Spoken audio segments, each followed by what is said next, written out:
Doctor बीना कौशिक, इतिहास विभाग, SPC राजकीय महाविद्यालय अजमेर।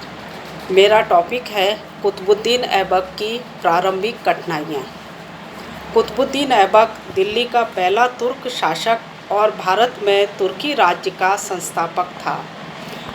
उसने भारत के तुर्की राज्य को गौर और गजनी के सुल्तानों के अधिकार से मुक्त करके उसे स्वतंत्र अस्तित्व प्रदान किया।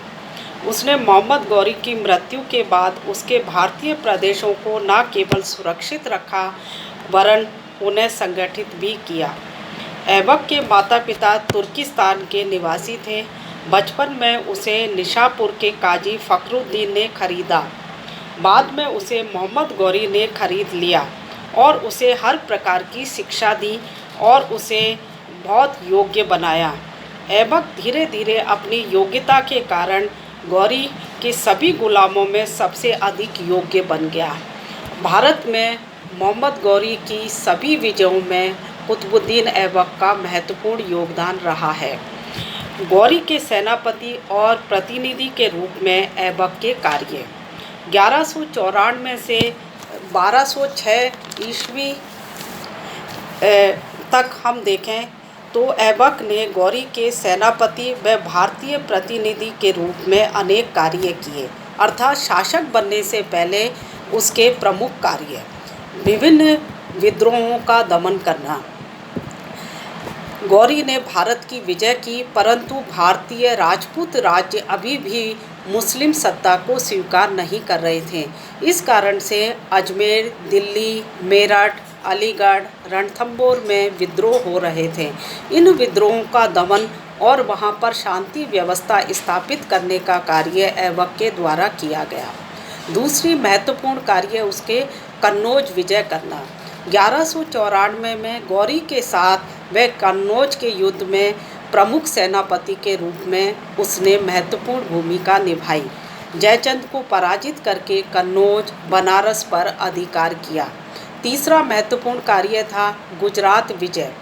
1197 में उसने गुजरात के शासक भीमदेव को पराजित करके गुजरात की अकेले विजय की। चौथा प्रमुख कार्य बुंदेलखंड विजय करना।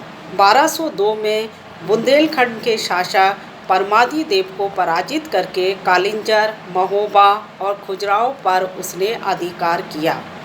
ऐबक 1206 में गौरी की हत्या के बाद में भारतीय प्रदेश में दिल्ली सल्तनत का प्रमुख या प्रथम शासक बना।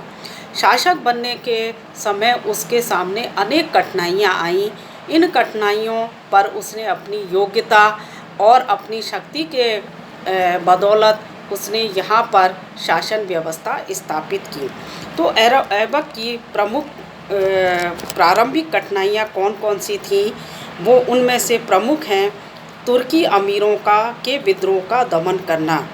ऐबक गौरी की दास्ता से स्वतंत्र नहीं हुआ था। इस कारण से जब वो शासक बना तो तुर्की अमीर उसकी सत्ता का विरोध कर रहे थे।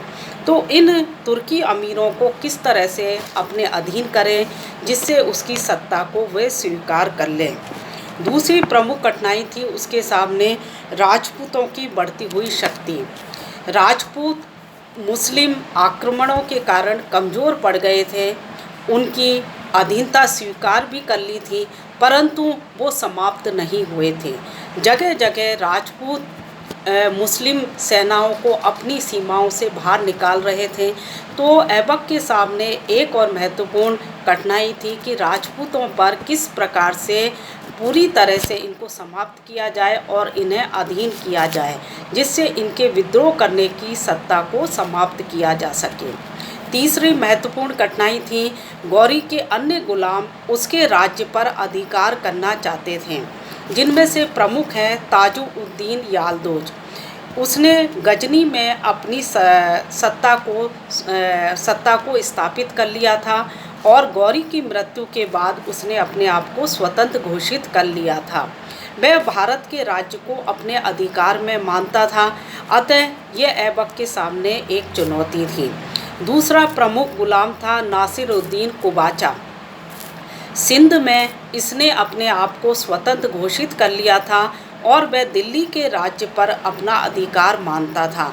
ये दोनों महत्वपूर्ण गौरी के गुलाम थे और भारतीय प्रदेशों पर अपना अधिकार चाहते थे। इसके अतिरिक्त और महत्वपूर्ण कठिनाई थी कि भारत के राज्य को मध्य एशिया की राजनीति से अलग करना। अभी तक गजनी के शासक भारतीय राज्यों को अपने अधीन मानते थे, अतः मध्य एशिया की राजनीति से किस तरह से भारतीय प्रदेशों को स्वतंत्र किया जाए, ये ऐबक के सामने कठिनाई थी। इसके अलावा मध्य एशिया में मंगोलों की शक्ति बढ़ रही थी, वो भी ऐबक के सामने एक प्रमुख चुनौती थी। बंगाल एक स्वतंत्र और धनी संपन्न राज्य था और वहाँ के खिलजी अमीर उसकी अधीनता को स्वीकार नहीं कर रहे थे। भारतीय प्रदेशों में अधिकतर व्यापार या राजस्व बंगाल से आता था, अतः बंगाल का स्वतंत्र होना ऐबक के सामने एक चुनौती थी। तो ऐबक के शासक बनने से उसके सामने अनेक कठिनाइयाँ आईं। ऐबक ने इन कठिनाइयों पर अपनी योग्यता के आधार पर या योग्यता के बल पर विजय प्राप्त की। धन्यवाद।